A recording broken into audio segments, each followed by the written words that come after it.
Assalamualaikum warahmatullahi wabarakatuh. Perkenalkan, nama saya Udi Fadil Maulana. Nama saya Nilubat Marswari.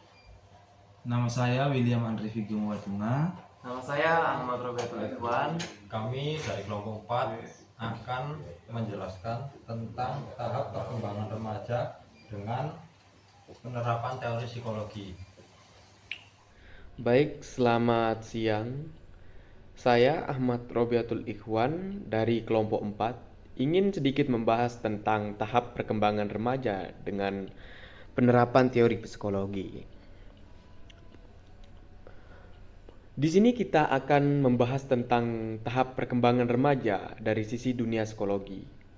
Di video kali ini, kita akan mengeksplorasi berbagai tahap yang dilalui oleh setiap individu saat mereka pada tahapan remaja. Tahapan ini mencakup pubertas, pertumbuhan fisik, emosional, dan sosial yang dimulai dari pubertas, melalui remaja tengah hingga remaja akhir. Perjalanan ini penuh dengan tantangan dan penemuan diri yang unik bagi setiap remaja. Mari kita mulai memahami perjalanan luar biasa ini dengan menggali lebih dalam tentang apa yang membentuk diri mereka di setiap langkahnya melalui teori-teori dari tokoh psikologi.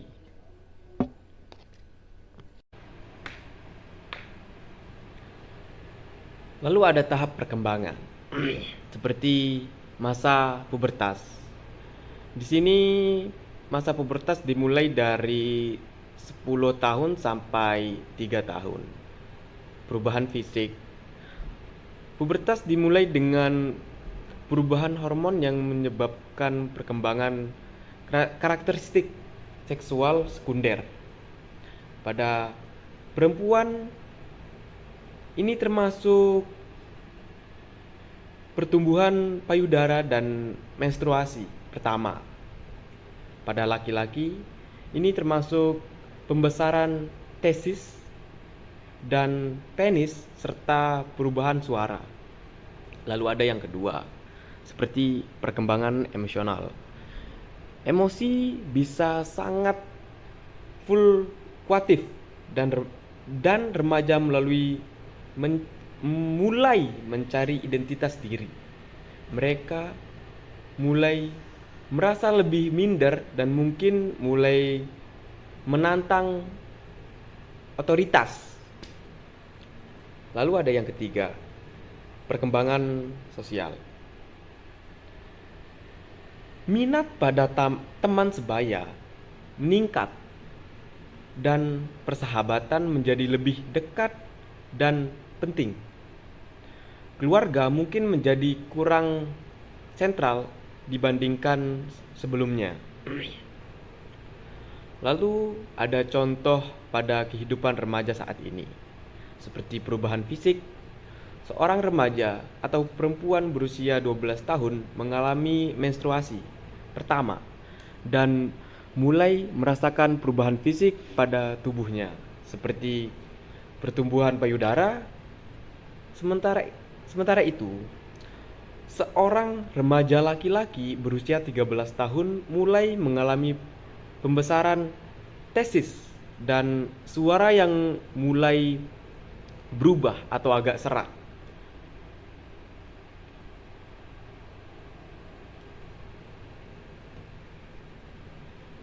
Dan contoh perkembangan emosional, seorang remaja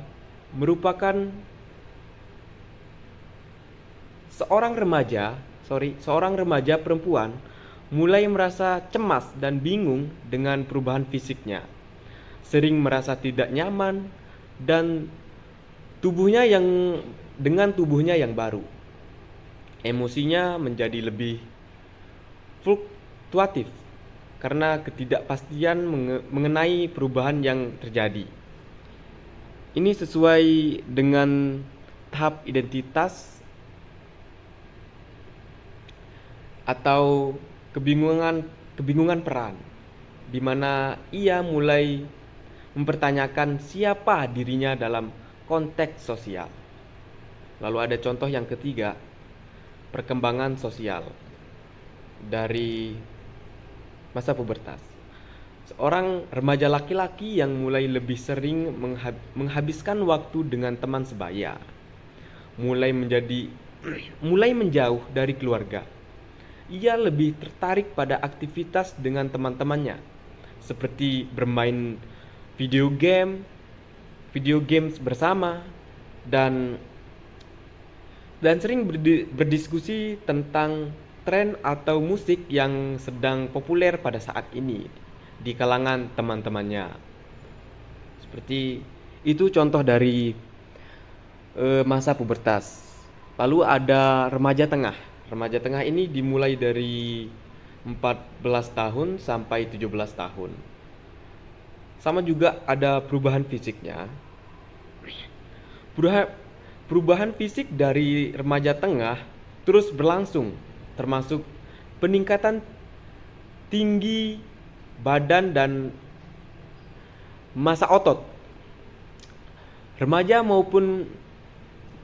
perempuan biasanya menyelesaikan sebagian besar perubahan fisik mereka pada tahap ini. Lalu yang kedua, perkembangan emosional. Munculnya kesadaran diri yang lebih besar dan pencarian identitas yang terus berlanjut. Emosi masih bisa sangat intens, dan remaja mulai mengembangkan kemampuan berpikir abstrak. Lalu yang ketiga, perkembangan emosional pada tahap remaja tengah.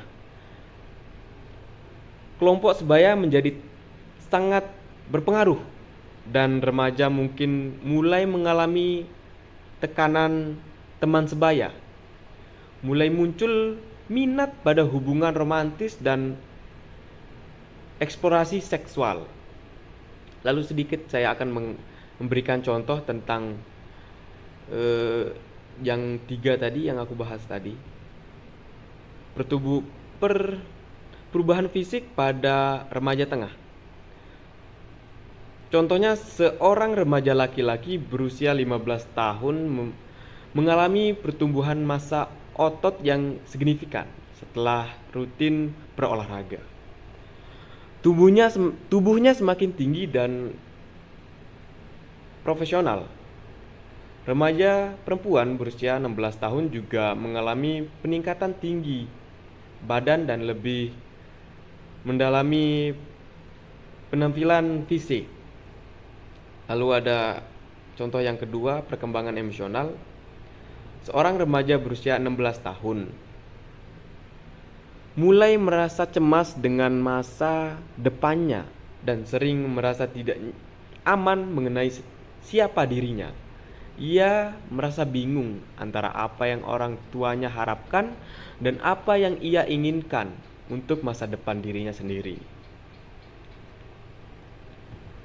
Lalu contoh yang ketiga, perkembangan sosial. Perkembangan sosial pada remaja ini sangat dipengaruhi oleh teman sebaya tentunya, dan tekanan. Lalu ada contoh yang kedua, perkembangan emosional. Seorang remaja berusia 16 tahun mulai merasa cemas dengan masa depannya dan sering merasa tidak aman mengenai siapa dirinya. Ia merasa bingung antara apa yang orang tuanya harapkan dan apa yang ia inginkan untuk masa depan dirinya sendiri. Lalu contoh yang ketiga, perkembangan sosial. Perkembangan sosial pada remaja ini sangat dipengaruhi oleh teman sebaya tentunya, dan tekanan teman sebaya menjadi lebih kuat. Ia merasa terpaksa untuk mengikuti kelompoknya yang mulai merokok meskipun ia sebenarnya tidak ingin sekali merokok. Iya, ini menggambarkan peran kelompok sebaya yang sangat berpengaruh selama pada masa remaja. Minat pada hubungan romantis juga mulai tumbuh dan remaja juga sudah mulai menjalin hubungan dengan seseorang atau lawan jenisnya di sekolah atau di luar sekolah atau teman-temannya. Lalu ada remaja akhir atau yang ketiga, itu dimulai dari 18 tahun hingga sampai 21 tahun. Sama juga kayak tadi, ada perubahan fisiknya, perkembangan emosionalnya, dan perkembangan sosialnya. Lalu yang pertama, perubahan fisik. Bertumbuhnya fisik biasanya sudah selesai atau tidak bisa tumbuh lagi atau tidak bisa tinggi lagi kalau sudah berumur 21 tahun. Perubahan tubuh sedikit dan sangat sulit untuk bisa diperbaiki atau bisa dilakukan lagi. Lalu yang kedua, perkembangan emosional. Remaja mulai lebih stabil secara emosional dan memiliki kemampuan pengendalian emosi yang lebih baik tentunya. Mereka mulai menetapkan identitas dan nilai-nilai pribadi yang lebih solid atau yang lebih kuat. Lalu yang ketiga, perkembangan sosial. Perkembangan sosial ini berhubungan dengan teman sebaya menjadi lebih dewasa dan seimbang tentunya. Fokus beralih ke persiapan untuk masa depan seperti pendidikan lanjut atau karir. Melanjutkan pendidikan atau ingin melanjutkan karir. Hubungan romantis bisa menjadi lebih serius dan berkomitmen. Lalu ada contoh perubahan fisik atau yang pertama tadi. Seorang remaja laki-laki yang berusia 19 tahun yang telah menyelesaikan perkembangan fisiknya, merasa lebih percaya diri dengan tubuhnya. Ia juga mulai lebih memperhatikan pola makan dan kesehatan tubuhnya, yang menunjukkan kesadaran diri yang lebih besar terhadap kesehatan fisiknya. Lalu ada yang kedua, perkembangan emosional tadi. Seorang remaja perempuan berusia 20 tahun mulai merasa lebih stabil secara emosional setelah mengatasi banyak ketidakpastian di masa lalunya. Ia kini memiliki tujuan hidup yang lebih jelas, seperti berfokus pada pendidikan dan karir, sama seperti contoh yang pertama tadi, dan merasa lebih mandiri dalam pengambilan keputusan. Lalu ada contoh yang ketiga, perkembangan sosial. Perkembangan sosial ini, remaja laki-laki semakin serius dalam hubungan romantis. Ia mulai mempertimbangkan masa depan bersama dengan pasangannya dan berbicara tentang tujuan bersama atau tujuan untuk kedepannya sama pasangannya. Ia juga mulai lebih fokus pada pendidikan yang tinggi dan mempersiapkan karir-karirnya, menunjukkan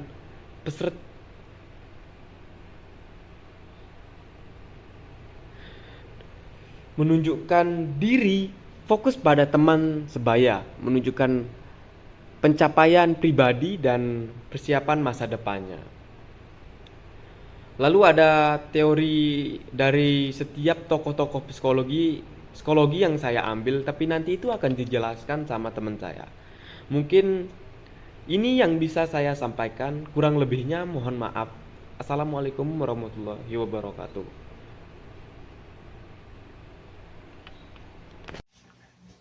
Baik, perkenalkan nama saya William Andre Vigo Watunga dengan NIM 23610023. Di sini saya akan menjelaskan penerapan teori dari beberapa tokoh. Yang pertama ada tahap identitas dan kebingungan peran remaja sekitar usia 12 sampai dengan 18 tahun menurut Erik Erikson.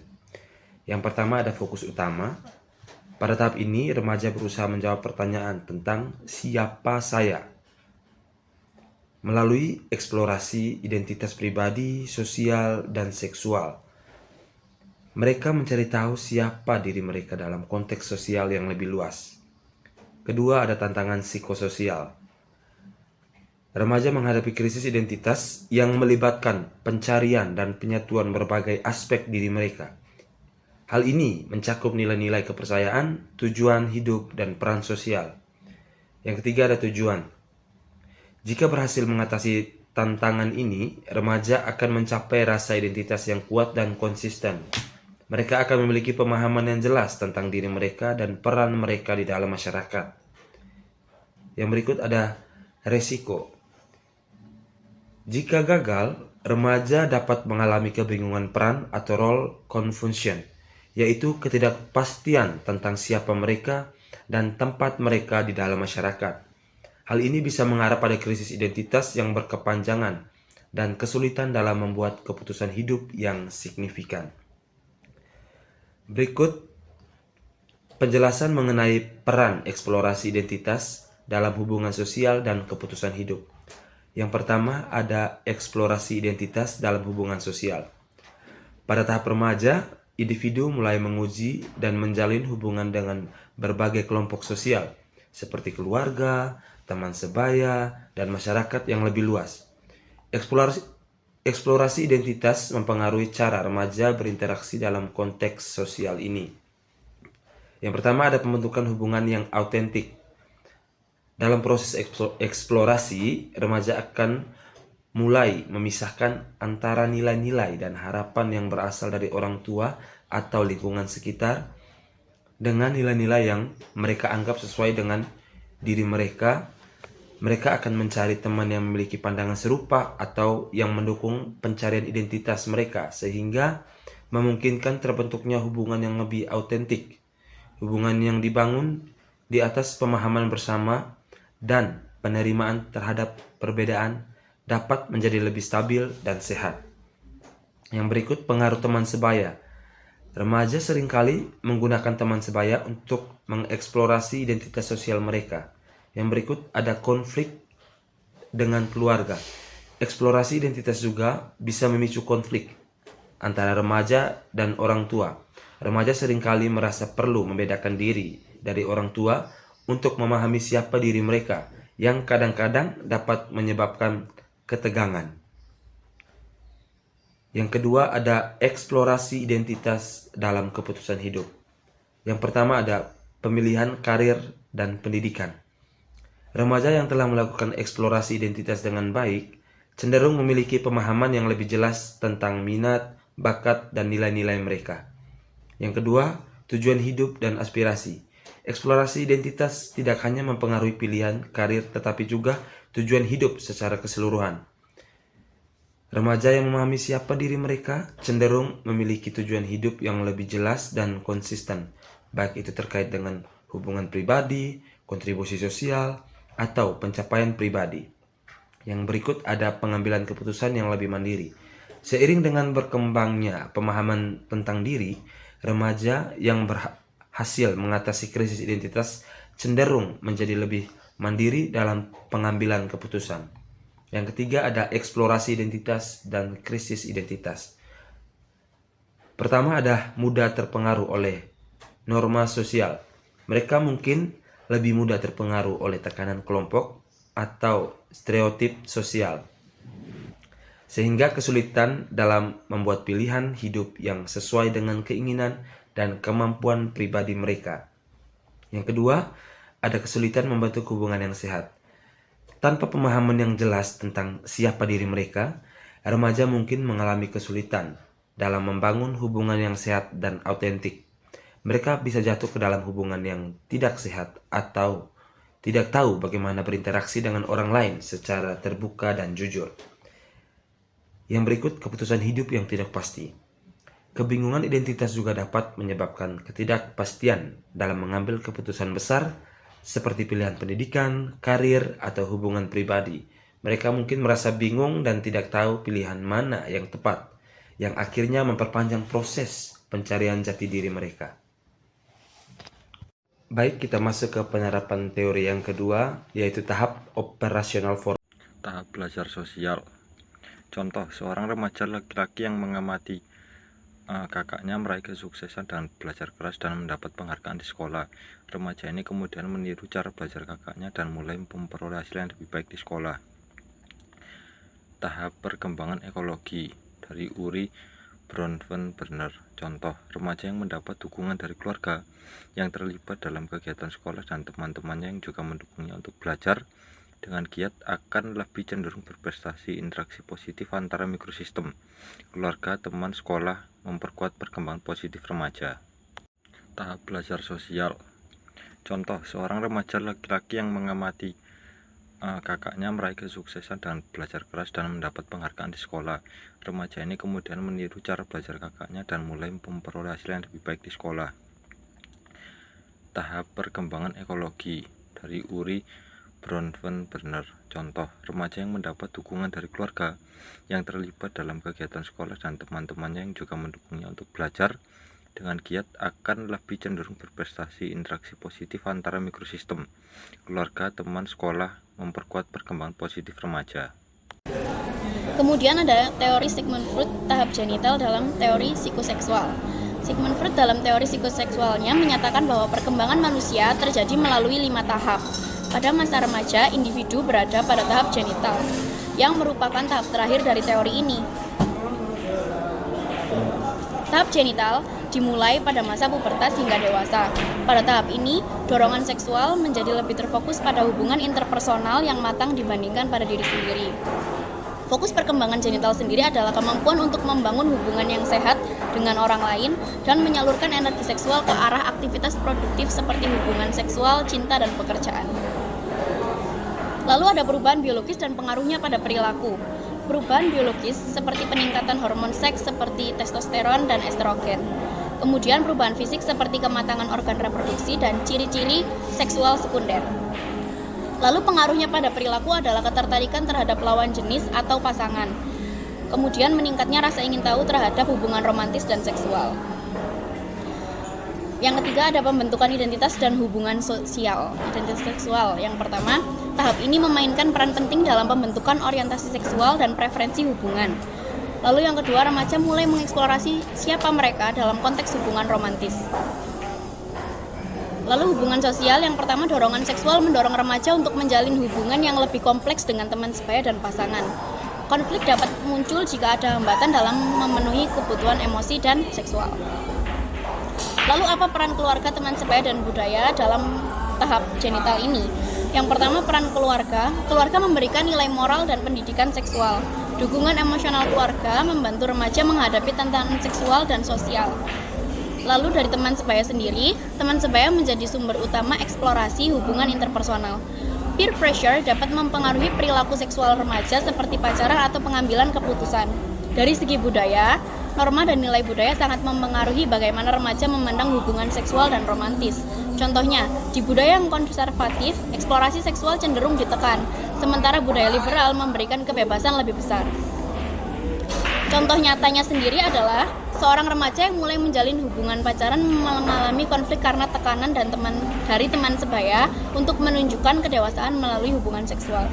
Lalu, media sosial memberikan pengaruh besar dalam membentuk pandangan remaja tentang standar hubungan romantis dan gaya hidup. Teori Freud menunjukkan bahwa tahap genital adalah puncak dari perkembangan psikoseksual, di mana dorongan biologis dan sosial bekerja sama membentuk hubungan interpersonal yang matang. Pemahaman teori ini membantu menjelaskan tantangan yang dihadapi remaja dalam menjalin hubungan romantis dan bagaimana keluarga, teman sebaya, serta